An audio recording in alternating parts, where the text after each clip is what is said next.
다큐멘터리 역사를 찾아서 제93편 사비백제의 시대가 열리다. 지금 대왕마마께서 거처하실 궁궐 공사가 어찌 돼가고 있느냐? 예, 나으리. 목수들이 석가래를 설치하고 있는 중이옵니다. 사흘 뒤에는 기와 올리는 작업을 할 수 있을 것이옵니다. 궁궐뿐만 아니라 조정 대신들과 관리들이 거처할 집을 다 짓자면 지붕을 이을 기와만도 그 수가 어마어마할 터이니 기와 조달에 문제는 없겠느냐? 예, 나으리. 이제 우리 백제의 와공들도 양나라 기술자들로부터 기와 굽는 기술을 전수했사옵니다. 새로 조성되는 도성 곳곳에 기와 공장을 지어서 조달하게 하고 있사옵니다. 문제는 나성이다. 축성을 감독하는 관리는 어째 나성의 진척 사항이 이리 더딘지 보고하라. 나으리, 나성이란 새로 들어설 도성의 외곽을 둘러싸는 방어막이 아니옵니까?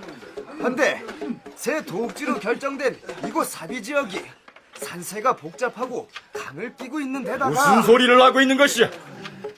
자고로 강물이야말로 적의 침략을 방어할 으뜸가는 방어시설이군. 지형 지물을 잘 활용하여 나성을 축제하면 될 것이 아닌가?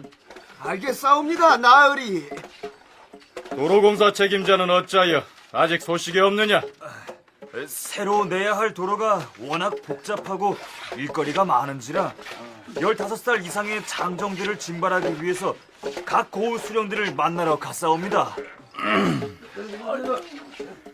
내일은 대왕마마께서 친히 사비도성 건설 현상을 둘러보시겠다고 하셨느니라. 새로운 도성을 조성하는 이 공사는 우리 백제의 국운이 달린 대역사이니라. 그대들은 대왕마마께서 심려하시는 일이 없도록 도성 건립 공사에 만전을 기해야 할 것이다. 명심하겠사옵니다, 나으리. 이 왕궁으로 추정되고 있는 부소산 그 남쪽 자락으로부터 해서 지금도 부여 시내에 그 도로망이 있습니다만 그 도로망과 별 차이가 없이 이 정림사 쪽으로 내려오는 그 길이라든지 그리고 지금 현재 부여 시내에 있는 그 일부 시장으로 쓰이고 있는 이런 그 곳에 이 도로망이라고 하는 것은 백제 때의 그것과 별반 차이가 없다라고 여겨집니다. 그것은 일제 시대에 발행된 그 근대적인 그런 청량 기법으로 발행된 지도에서도 보면 그 부분은 서명하게 구획이 되어 있습니다. 뭐 그것은 결국은 백제 당시에 그런 구획 흔적이 남았다고 보여지는데 뭐 그와 같은 그 시가들이 아주 정연하게 구획됐을 가능성이 상당히 높습니다. 백제송왕은 자신의 재위 16년째 되던 서기 538년에 웅진에서 사비로 도읍을 옮긴 것으로 되어 있습니다. 앞에서 사비도성 축조 공사 현장 상황을 잠시 드라마로 꾸며서 소개했습니다만 충남대 박순발 교수의 얘기처럼 사비도성은 치밀한 사전 계획 끝에 조성된 도시이기 때문에 왕궁이 들어설 자리와 도로망, 관리들이 거처와 민가 등이 철저한 사전 구획에 의해서 배정되었을 것으로 보입니다. 자, 그럼 도성의 핵심이라고 할 수 있는 왕궁이 어떤 모양으로 들어앉았을까요? 박순발 교수는 익산의 왕궁리 유적과 사비지역 유적 발굴 조사 결과를 근거로 궁궐이 남북으로 기달한 장방형으로 배치되어 있을 것으로 추정합니다. 남북이 상당히 긴 모습으로 이렇게 장방형을 이루고 있는데 그런 모습은 동시대의 그 중국 그리고 그 동시대 일본의 그런 그 궁의 모습 그것과 매우 닮아 있습니다. 그래서 전체 플랜으로 본다면 남북의 어떤 배치가 되어 있을 가능성이 상당히 있고 구체적으로는 건물 정각 하나하나에 대해서는 지금 알 길이 없습니다만 정각의 규모로 본다면은 익산 왕궁에서 나온 그런 정도 규모들이 아닐까. 근데 그와 똑같은 것이 2005년도 발굴조사에서 우리가 왕궁이 있었으리라고 추정해왔던 부소산성 남쪽에서 확인이 된 바가 있습니다.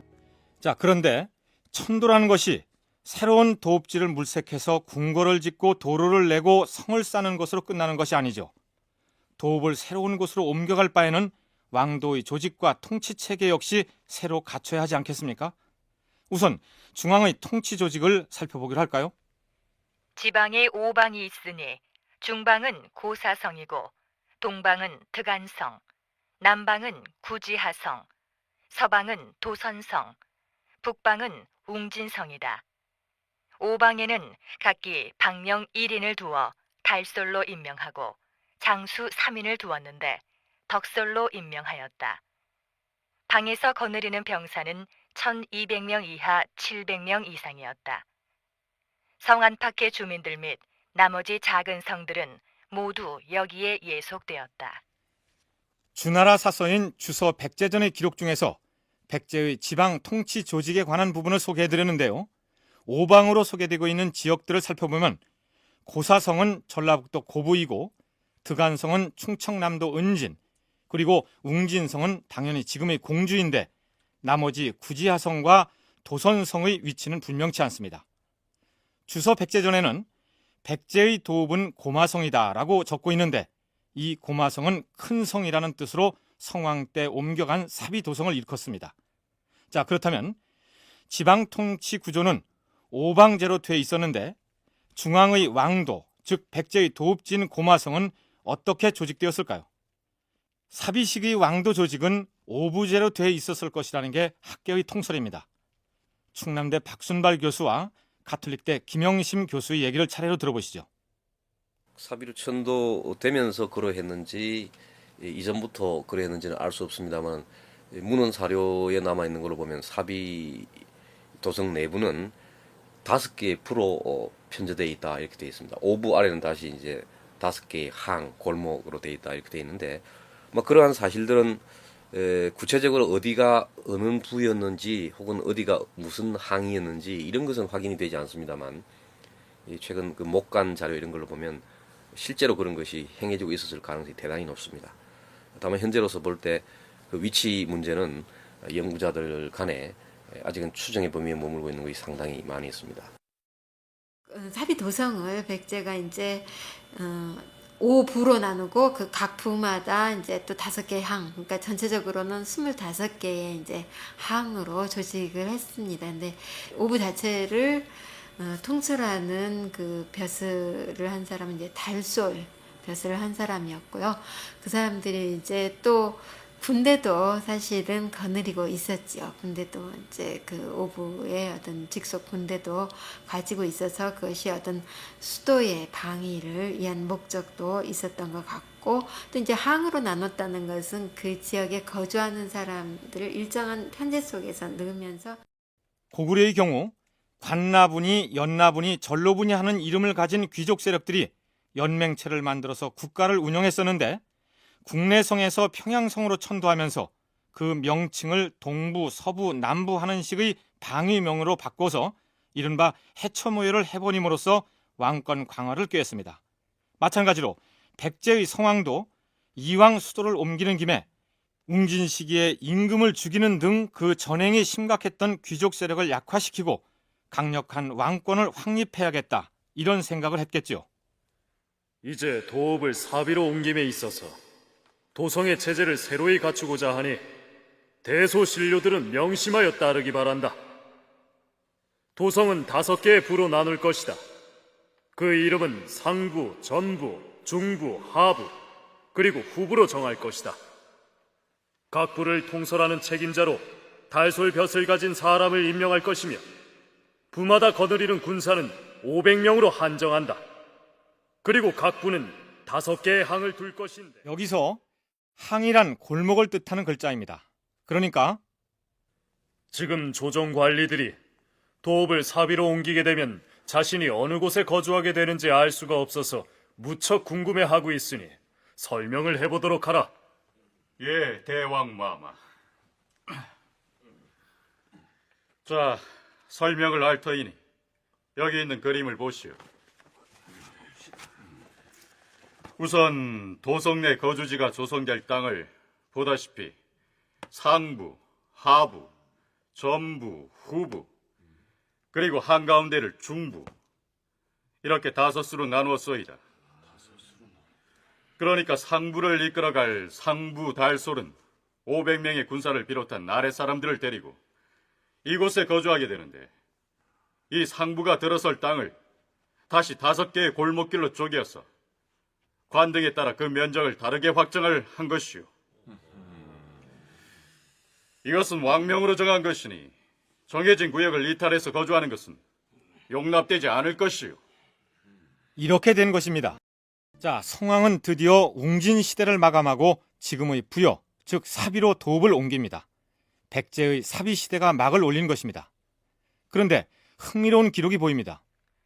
성왕 16년 봄, 사비로 도읍을 옮기고 국호를 남부여라 하였다. 사비를 다른 이름으로는 소불이라고도 한다. 삼국사기 백제 본기의 기록이 이렇습니다. 그런데 사비 혹은 소불이라고 불리던 지금의 부여로 도읍을 옮기면서 나라 이름을 새삼스럽게 백제가 아닌 남부여라고 칭했다는 대목이 관심을 끌만합니다. 우리 백제와 고구려는 다같이 그 근원이 부여에서 나왔으므로 다같이 옛날 선대 때부터 정의를 도탑게 하고 지내왔습니다.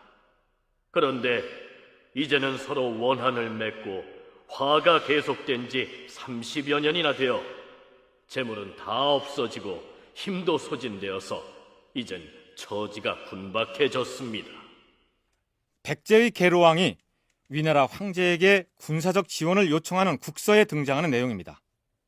백제와 고구려가 다 같이 부여에서 나왔다고 했으니 부여라는 이름이 백제와 밀접한 관계가 있는 것은 사실이지만 백제를 건국한 지 500 몇십 년이 지난 성왕 시기에 와서 새삼스럽게 국호를 남부여로 고친 동기가 무엇일까 궁금하지 않을 수 없습니다.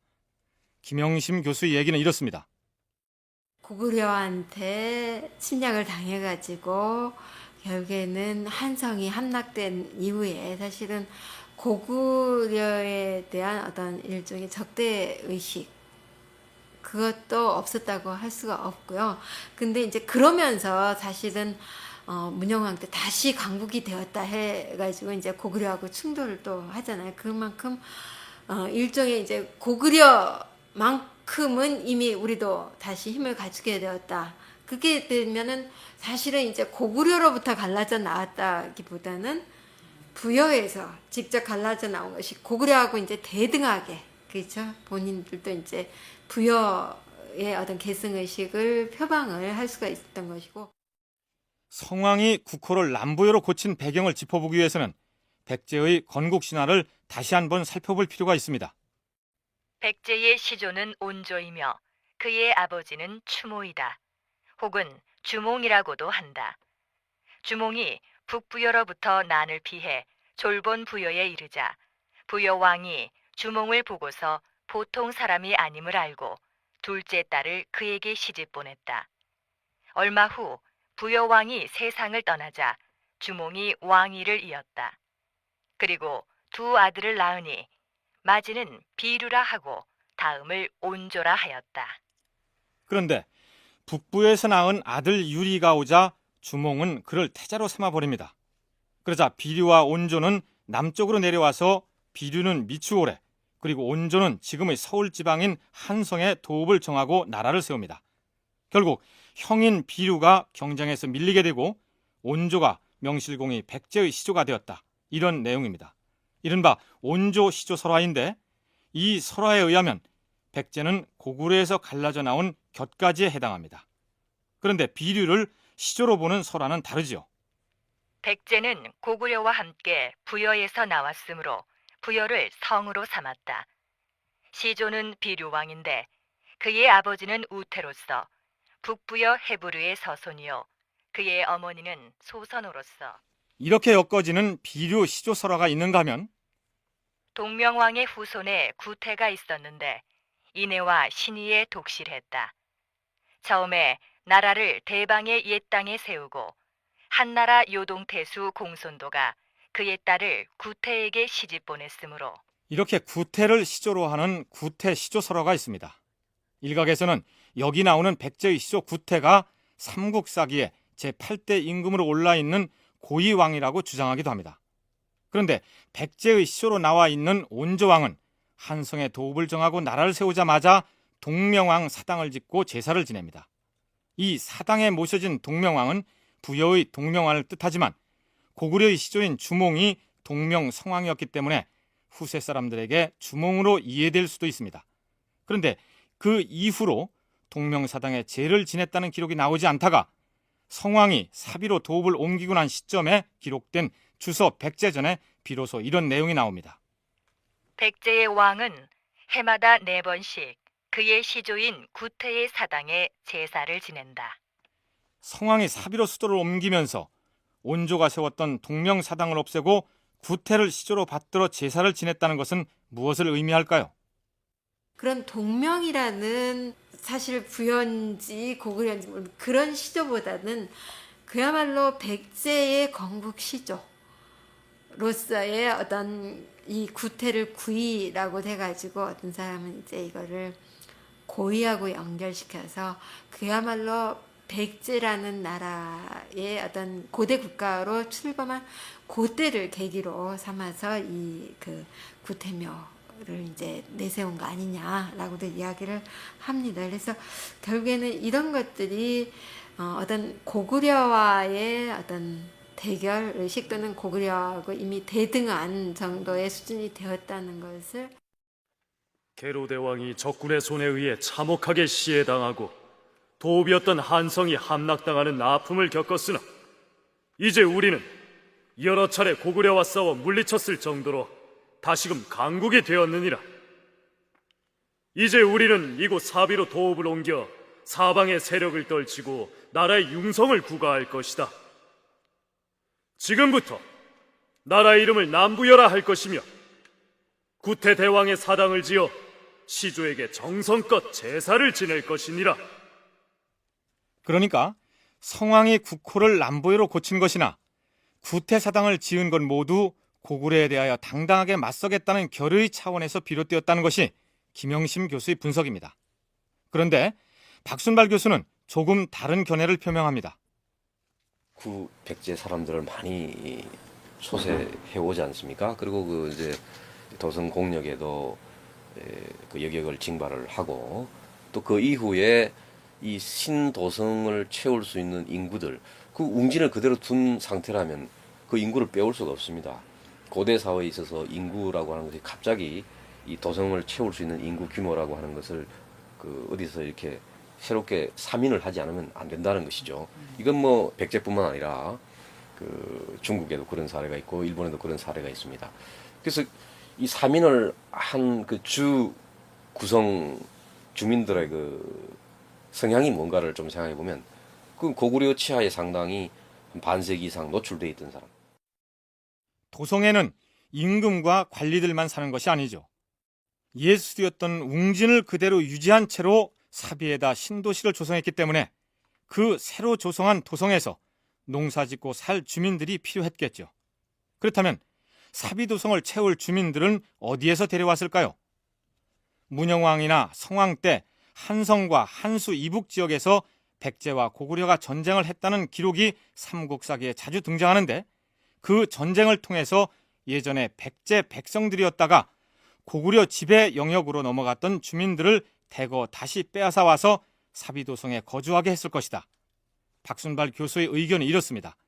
그렇다면 백제의 건국 세력, 즉 한성에 기반을 두었던 귀족들은 물론이고 새로 그 지역에서 내려온 사람들과 금강 남쪽의 토착 세력 사이에 갈등이 생길 수 있었는데 그 양쪽 세력을 모두 아우를 수 있는 공통된 이데올로기를 찾다 보니 남부여를 국호로 생각하게 되었을 것이라는 얘기입니다. 그러니까 고구려에 대항한 경쟁 심리나 대결 의식 때문이 아니라 고구려 치하에 있다가 내려온 사람들에게 거부감을 없애주기 위해서 나라 이름을 남부여로 바꿨다는 의견이죠. 자, 어쨌든 성왕은 사비 백제의 새로운 시대를 시작한 것입니다. 이번에는 일본 서기에 나타나 있는 백제의 대외 활동에 대한 내용을 살펴보기로 할까요? 우선 성왕 시기 일본 서기 기록에는 백제 관리들을 소개하는 데 있어서 전에 보이지 않던 소속 부서의 이름이 등장합니다. 백제가 전부에 몽리 불마 갑배를 보내서 나라로 들어왔다. 백제가 하부에 적독선과 상부에 기주기루 등을 보내어 조를 바치고 표를 올렸다. 일본 열도에 건너간 백제 관리들의 소속을 전부, 하부, 상부 등으로 밝히고 있는데 이것은 사비천도를 전후한 시기에 백제가 도성의 조직을 상, 하, 전, 후 그리고 중 이렇게 오부제로 편성했다는 것을 증거하고 있습니다. 백제 왕이 하치리 국수 수적압산신을 통해 천왕에게 이렇게 말하였다. 무릇 우리 백제에서 조공하러 가는 사신은 바다 가운데 있는 섬의 굽은 해안을 피하느라 매번 풍파의 고통을 겪사옵니다. 이 때문에 가지고 가는 물건이 젖어서 상하여 보기에 흉합니다. 그러니 가라의 다사진을 신들이 조공하는 나루로 삼기를 삼가 청하옵니다. 그러자 천왕은 칙사를 보내 이렇게 다사진을 백제 왕에게 내려주었다. 그러자 가라 왕이 칙사에게 불만을 나타내었다. 이 다사진은 그동안 신들이 천황폐하께 조공을 드리러 갈 때 출발하던 나루였습니다. 어찌 갑자기 바꾸어서 이웃 나라에게 줄 수 있으며 처음에 봉해 주었던 것을 어찌 어길 수 있단 말입니까? 결국 다사진을 부여에게 내려주었다. 그러자 가라가 신라와 한편이 되어서 일본을 원망하였다. 일본서기 내용은 이상과 같습니다. 백제의 성왕이 일본 천황에게 조공을 바치러 갈 때 출발하는 뱃길이 너무 험하니 다사진, 즉 섬진강 하구의 하동 나루를 달라 이렇게 청하자 천왕이 칙사를 보내서 가야 땅이었던 다사진을 백제에게 주라고 명했다. 그러자 다사진을 빼앗긴 가야가 일본을 원망하면서 신라와 손을 잡았다. 이런 내용입니다. 일본서기 기록인 늘 그렇듯이 그들은 기본적으로 한반도 남쪽 지역을 자신들이 지배하고 있었다고 보고 천황이 어디어디를 빼앗아서 백제에게 주었다. 이런 식으로 기술하고 있습니다. 따라서 천황이니 그 천황이 보냈다는 칙산이 하는 것들을 빼버리고 다시 살펴보면 이런 얘기가 되겠죠. 가라 왕은 들으라. 우리 백제가 외국을 왕래하는데 꼭 필요하여 부득이 그대 다사진을 그 출발 지점으로 삼고자 하니 그리할라. 무슨 소린가? 다사진은 예부터 우리 가라의 영토로서 우리 가라가 바다로 나아가는 주요 나루다. 헌데 백제가 힘을 믿고 탈취하려고 하는 것은 온당치 못한 저사가 아닌가? 다사진을 순순히 내놓지 않으면 군사를 보내 점령할 것이다. 분하도다. 하지만 우리 가라도 다사진을 빼앗기고 가만히 있지는 않을 것이다. 당시 이 지역을 관할하고 있던 가야는 대가야였습니다. 그런데 일본서기 개체천왕기 6년, 서기로는 513년의 기록을 보면 기문과 대사를 이미 백제가 차지한 것으로 되어 있습니다. 여기 나오는 띠대자의 모래사자로 된 대사가 바로 다사진과 같이 하동을 일컫습니다. 16년 전에 이미 백제로 넘어간 것으로 되어 있는 하동을 성왕 시기에 와서 다시 백제가 빼앗아서 바다로 나아가는 기항지로 삼았다는 것은 무슨 의미일까요? 이쪽이 이제 백제의 어떤 일본으로 향하는 남해안의 어떤 그런 기항지, 출발지, 뭐 이걸로 됐다는 그런 의미가 아닌가 싶습니다. 대개 이 기문과 대사 지역은 본래 대가야, 가라, 이때 가라라고 합니다만 대가야의 그 관할권으로 이렇게 알려져 있었죠. 그래서 대가야가 이것을 기문 대사를 백제에 줄 때, 이 사실은 준다는 얘기는 뭐 일본 천황이 준다는 그런 개념이 아니라 이제 백제의 관할로 들어왔다는 얘기죠. 들어올 때 상당히 많은 그 저항을 한 적이 있습니다. 그래서 결국은 그런 저항의 기간과 뭐 일정 기간을 경과하면서 안정적으로 이때부터 그러니까 16년 전인 문영왕 시기에 백제가 가야로부터 경남 하동 지역을 빼앗았으나 가야의 저항이 격렬해서 그동안 다툼이 이어지다가 성왕 시기에 와서 안정적으로 백제의 지배하에 놓이게 되었다. 이런 얘기입니다. 그렇다면 백제가 하동 지역을 차지하자 불만을 가지게 된 대가야는 어떻게 대응했을까요? 이어지는 일본서기 내용은 이렇습니다.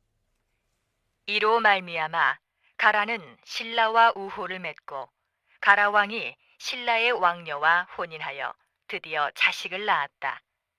그런데 신라가 처음 왕녀를 시집 보낼 때 신라에서 100여 명을 왕녀의 시종으로 보냈다. 가라는 이들을 여러 현에 분산시켜 거주하게 했는데 그들은 신라의 의관을 착용하였다. 그러자 화가 난 가야의 왕이 그 시종들을 신라로 돌려보내자 다시 신라 왕이 이미 시집 보냈던 왕녀를 소환하려는 등 관계가 틀어지는데, 신라는 마침내 길목에 있던 도가, 고파, 포나모라 등 3성을 처부수고 또 북쪽 경계에 5성을 처부수었다. 그 무렵 점점 세력을 키워가던 신라 역시 가야의 영역을 두고 백제와 치열한 경쟁을 벌였던 것이죠. 자, 그럼 이제부터 임나복권회의라고도 하고 안나회의라고도 하는 모임에 대한 기록을 검토해 보겠습니다. 일본 서기에는 서기 530년에서부터 544년에 걸쳐서 진행된 이른바 임나복권회의라는 회의 기록에 대해서 대단히 장황하게 기술하고 있습니다. 천왕이 모야신을 안나의 사신으로 보내서 남가라와 녹기탄을 다시 세우도록 명령하였다. 백제는 장군 윤기와 마나갑배, 마도 등을 보내서 안나에 가서 천왕의 조칙을 받들도록 하였고, 신라에서는 번국의 관가를 없앤 것이 두려워서 대인을 보내지 않고 부지나마레와 해나마레 등을 보내어 안나에 가서 조칙을 듣게 했다. 무슨 소리냐 하면 일본 천황이 안나, 즉 지금의 하만 지역에 있던 안나 가야의 사신을 보내서 신라에게 넘어가 버린 남가라와 녹기탄을 다시 일으켜 세우도록 명령했다는 것인데, 여기서 남가라는 김해 지역, 그리고 녹기탄은 창원 혹은 거제 지역으로 존재했던 가야국으로 추정됩니다. 천황이 보낸 사신에게서 천황의 조칙을 받들기 위해 백제에서도 대표가 오고 신라에서도 대표가 왔는데, 신라는 가야를 쳐서 무너뜨린 장본인이었기 때문에 혼날 것이 두려워서 높은 관직에 있는 사람을 보내지 않고 직위가 낮은 사람을 보냈다, 이런 얘기입니다. 신라에 의해 무너진 가야를 본래대로 다시 되돌려서 회복하라고 외국의 천황이 백제, 신라 그리고 가야에게 명령했다는 뜻이죠. 한편 임나가라의 왕 기능말다 간기는 일본 사신을 찾아와 이렇게 말합니다. 지금 신라는 천황폐하께서 원래 내려주었던 경계를 넘어 침략해오고 있으니 청컨대 천황께 아뢰어 신의 나라를 구해주시오. 그러자 천황은 임나에 가 있는 모야신에게 명하여 신라와 가야를 잘 화해시키라고 명합니다. 그런데 일본 천황이 보내는 이 모야신이라는 사신은 신라왕과 백제왕에게 자신이 있는 곳으로 와서 천황의 조칙을 받들라고 명합니다. 그런데 왕은 오지 않고 신하들만 오자 이렇게 꾸짖습니다. 작은 나라가 큰 나라를 섬기는 것은 하늘의 도이다. 무엇 때문에 두 나라의 왕이 몸소 와서 천왕의 명령을 받지 아니하고 가벼이 사신을 보내는가? 이제 비록 너희 왕이 스스로 와서 명령을 받겠다 하더라도 나는 조칙을 선포하지 않고 반드시 쫓아가서 물리칠 것이다. 외국의 사신이 바다 건너에 와서 가야의 어느 지역에 머물고 있으면서 백제와 신라의 왕을 소집했는데, 직접 오지 않고 신하들을 보내자 불같이 화를 내었다, 이런 얘기인데, 그렇다면 그 모야신이라는 외국 사신의 호통을 듣고 백제와 신라의 국왕이 그에게 달려갔을까요? 신라에서는 장수 이사부를 파견했는데, 가자! 나는 신라의 장수 이사부다. 내가 신라 군사 3,000명을 거느리고 조책을 들으러 왔노라. 자, 이 기회에 가야의 남쪽 지역을 쳐부수자. 공격하라!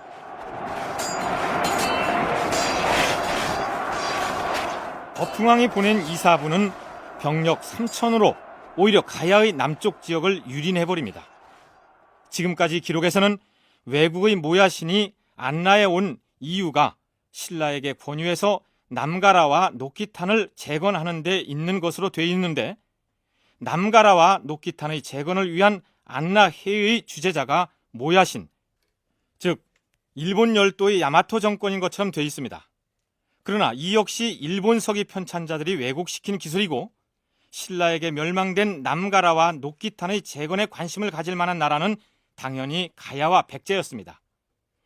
외국 사신이 천황의 조칙을 가지고 왔다는 등의 표현은 엉뚱하게 왜곡한 것이고 그 회의를 주재한 쪽은 백제의 성왕이라고 봐야 할 것입니다. 이 성왕이 노리는 것은 결국은 임나 지역을 재건한다는 얘기는 신라로 들어갔던 그런 말하자면 그런 그 복속되었던 그 세력을 본래 형태로 되돌려 놓겠다는 것이니까 바꾸고 말하면 신라에 대한 견제가 되는 것이죠. 그래서 물론 이 신라에 대한 견제 이면에는 또 하나 그 백제로서는 자기 편으로 백제 편으로 이 가야 세력을 끌어안아야겠다는 이런 것이 담겨 있습니다. 그래서 두 차례 걸쳐서 이른바 임나를 복권 다시 이렇게 세운다는 그런 그 국제 회의를 주재하고 막 이런 그 백제의 노력이 가야 세력을 두고서 신라와 백제가 벌이는 그러한 소위 그 외교전. 바꿔 말하면 신라에 대해서는 빼앗은 가야의 땅을 본래대로 되돌려 놓으라고 압력을 넣으면서 아직 신라에 복속되지 않은 가야 세력은 백제가 끌어안겠다는 전략이었던 셈이죠.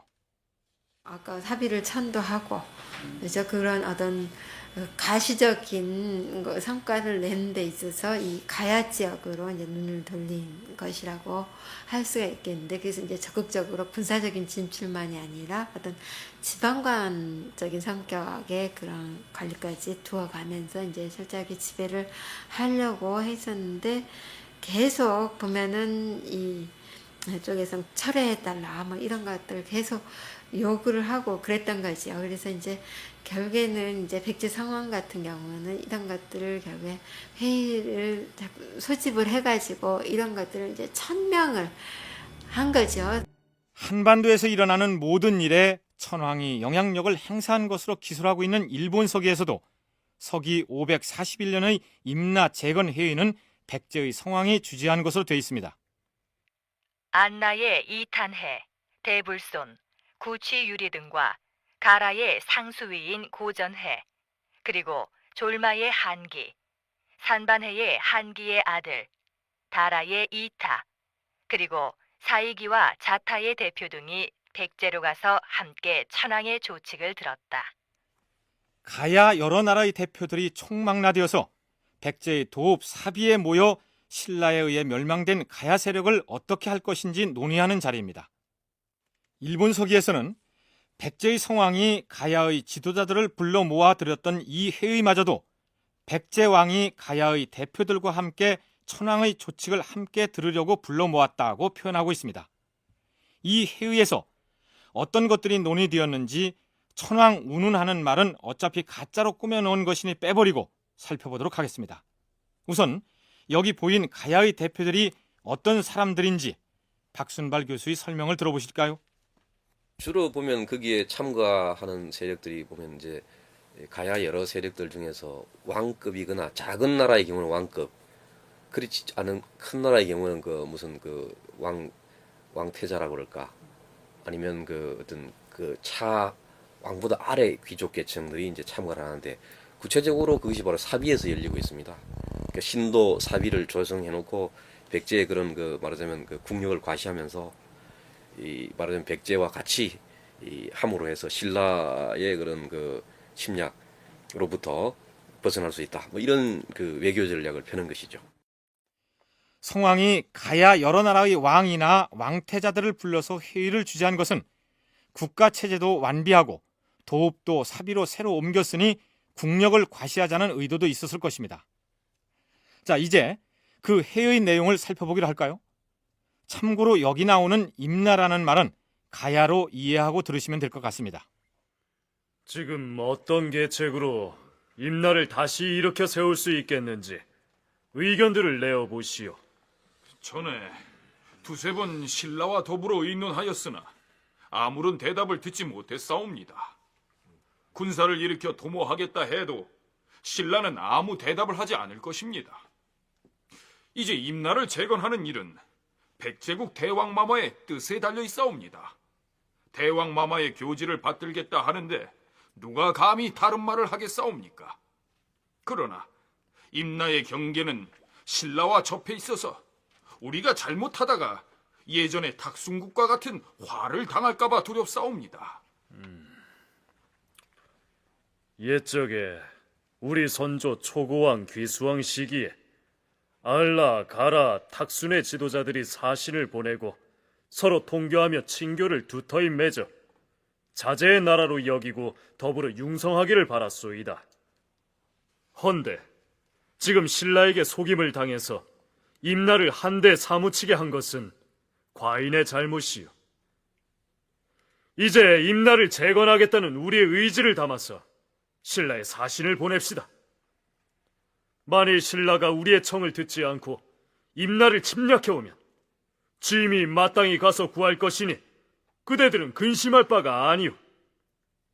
그러나 각자 잘 방비하고 경계하기를 잊지 말아야 할 것이오.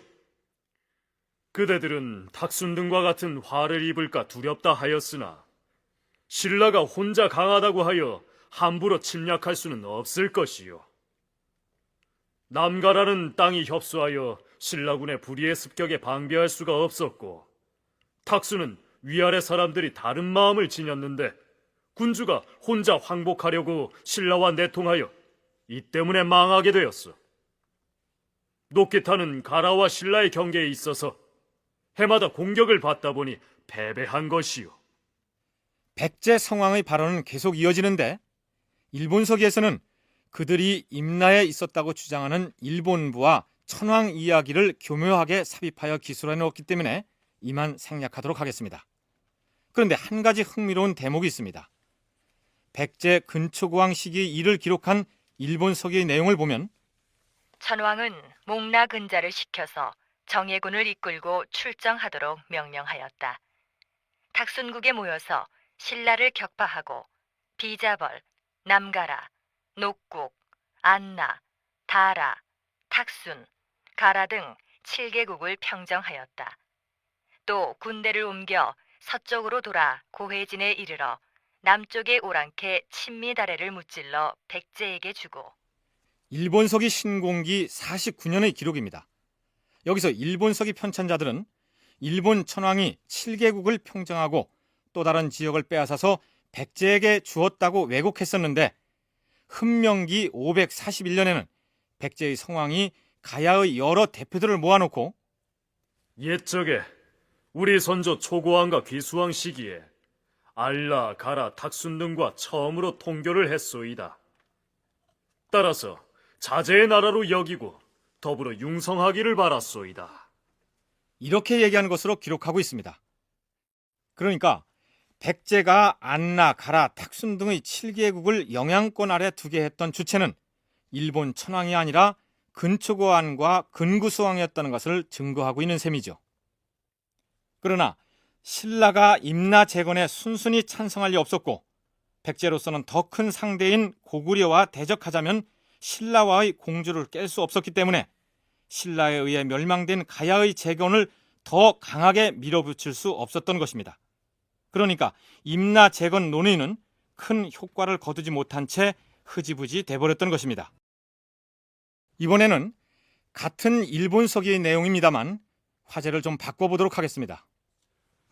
그래, 백제국의 사신이 무엇을 가지고 왔다고 하였느냐? 예, 백제국 대왕마마의 선물을 가지고 왔사온데 장육불상이옵니다.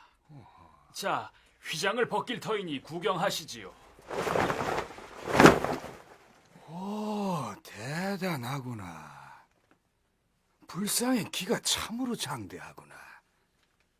그런데 이 불상의 이름이 뭐라고 하였느냐? 부처님의 키가 일장하고도 6척이나 된다는 전설이 전해지고 있사온데 그 전설대로 만든 불상이라 하여 장육불상이라 부르옵니다. 참으로 귀하고 소중한 선물이로구나. 백제 조정에서 이 장육불상을 조성한 다음에 천황 폐하를 위해 지은 원문이 여기 있사옵니다. 오, 그래. 어디 한번 읽어보자. 대개 듣건대 장육불상을 만들면 공덕이 매우 크다고 합니다. 이에 공경하는 마음으로 이를 만드니 이 공덕으로 천황께서 매우 훌륭한 덕을 얻으시고 천황께서 다스리는 미 거국이 모두 복받기를 원합니다. 또한 하늘 아래 모든 중생들이 해탈하기를 기원하며 이 불상을 만듭니다. 훌륭한 원문이로구나. 백제의 대왕께 고맙다는 인사를 잊지 말기 바란다. 여기서 천황이 다스리는 미거국도 복받기 바란다고 했는데 미거국이란 임나 제국을 지칭합니다. 왜국이 한반도를 점령하여 일본부를 설치했다는 의식에서 나온 말입니다. 따라서 백제가 그런 불상을 전해 주었는지는 몰라도 그 원문의 내용은 일본 사람들이 지어 붙였겠죠. 어쨌든 장육불상은 국가의 염원을 담기 위해서 조성된 불상인데 삼국사기에는 백제에서 장육불상이 조성되었다는 기록이 없습니다. 하지만 성왕이 수도를 사비로 천도하면서 국가 발전의 제도약기로 삼았다는 것을 고려해보면 성왕 시기에 장육불상이 조성되었을 가능성은 크다고 할 수 있을 것이며, 이때 일본에 불상을 전해주었다면 백제가 다른 나라에 전해줄 정도로 불상 주조를 활발히 했음을 알 수 있겠습니다. 그리고 성왕이 사비천도를 하면서 국호를 남보이로 바꿨다고 했는데 일본 서기에 백제를 부여로 칭한 기록이 한 군데 보이긴 합니다만 이 이후에는 다시 백제로 적고 있습니다. 그러니까 성왕이 국호를 아예 바꿨다기보다는 천도 직후의 분위기 쇄신을 차원해서 요즘식으로 표현하자면 이벤트성으로 국호를 바꿨다가 다시 환원한 것이 아닌가 여겨집니다. 자, 이제 통치체제를 개편하고 새로운 도읍을 정해서 새 출발을 시작했으니 백제로서는 가장 절실한 국가적 과제의 실천을 추진해야 하지 않겠습니까? 그것은 다름이 아니라 고구려에 빼앗긴 북방의 영토를 회복하는 일이죠. 장군 연회는 듣거라. 예, 대왕마마. 지금 고구려의 사정은 어떠한가? 예, 3년 내리 가뭄이 들어 굶주리는 백성들이 도적을 일삼고 있어서 고구려 왕은 기아에 허덕이는 백성들을 구휼하느라 여념이 없다 하옵니다. 고구려와 위나라와의 관계는 별 문제가 없느냐? 예, 별다른 문제는 없어 보이옵니다. 이제 빼앗긴 북방 영토를 회복하자면 고구려와의 일전이 불가피할 터. 때가 무르익을 때까지 기다려야 하지 않겠느냐? 그러하옵니다, 대왕마마. 가라국 재건 문제 때문에 신라와의 관계도 원활하지 못한데 어차피 고구려를 상대하자면 신라와의 협력이 절대 필요하지 않겠사옵니까? 알고 있느니라. 신라의 사신을 보내서 동맹 관계를 확인할 것이며 바다 건너 외에도 조만간 사신을 보내서 전쟁 발발 이전에 군사 지원 약속을 받아둬야 할 것이다. 하지만 군사들에게 너무 오래 실전 경험을 하지 못하도록 묶어둬서야 되겠느냐? 대왕마마, 무슨 말씀이온지... 우리 백제 도성에서 가장 가까운 고구려성 하나를 목표로 삼아 공격을 감행할 것이니라. 가장 가까운 성이라 하오시면 고구려의 어느 성을... 우산성을 칠 것이다. 장수 연해는 지금 즉시 군대를 이끌고 나가 고구려의 우산성을 함락하라. 알겠느냐? 예, 대왕마마. 자, 가자!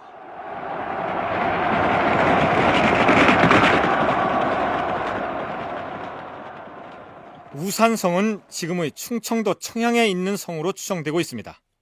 그렇다면 이 전쟁의 결과는 어떻게 되었을까요? 이 전쟁에 대한 삼국사기의 고구려 본기의 내용을 살펴보도록 하죠. 안원왕 10년 가을 9월, 백제가 우산성을 포위하였다. 왕은 기병 5,000명을 보내서 백제군을 물리쳤다. 백제 장수 연해가 몇 명이나 되는 군사를 몰고 가서 우산성을 포위했는지는 알 길이 없으나 어쨌든 고구려 기병 5,000명의 반격을 받고 백제군이 패배한 것으로 기록되어 있습니다.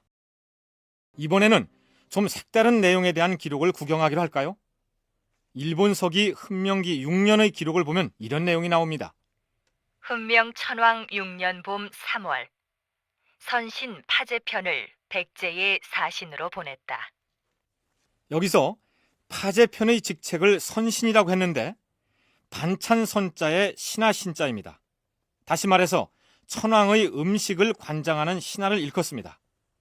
이 사람이 무슨 용무로 백제에 갔었는지는 알 수 없으나 8개월 후에 외국으로 돌아오는데 돌아와서 천황에게 했다는 보고 내용이 흥미롭습니다. 그래, 잘 다녀왔느냐?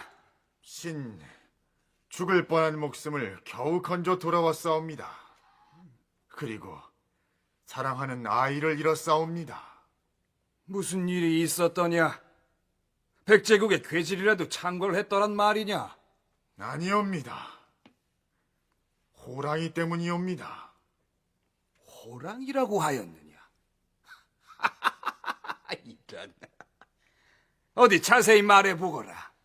신이 사신으로 파견되자 처자도 뒤따라가서 백제국의 어느 바닷가에 이르렀사옵니다. 해가 저물었기 때문에 바닷가 한켠에서 풀섭을 깔고 머물러 숙박을 하였사온데 잠에서 깨어보니 아이가 홀연히 사라져 어디로 갔는지 알 수가 없었사옵니다. 아, 이런. 그래서 어찌 되었느냐? 그날 밤 큰 눈이 내려서 새벽녘이야 비로소 찾아 나섰는데 호랑이 발자국이 쭉 이어져 있지 않겠사옵니까? 아니, 그러면 호랑이가 아이를 잡아간 것이란 말이더냐? 신이 갑옷을 입고 칼을 차고 찾아 나서서 바위 동굴에 이르러 이렇게 외쳤사옵니다. 내 삼가 천황폐하의 명을 받들어 바다 건너느라 고생하고 비바람을 맞아가며 어렵게 여기까지 왔느니라. 풀섭을 깔고 가시덤불에서 잤던 것은 자식을 사랑하여 아비의 업을 잊게 하고자 한 것이었느니라. 아무리 내가 우매한 신하일지라도 자식을 사랑하는 것은 한 가지일 것이다.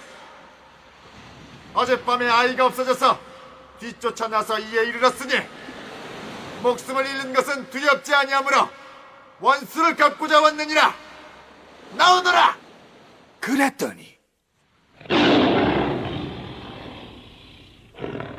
그랬더니 그 호랑이가 앞으로 다가와서 입을 벌려 신을 물려고 하지 않겠사옵니까?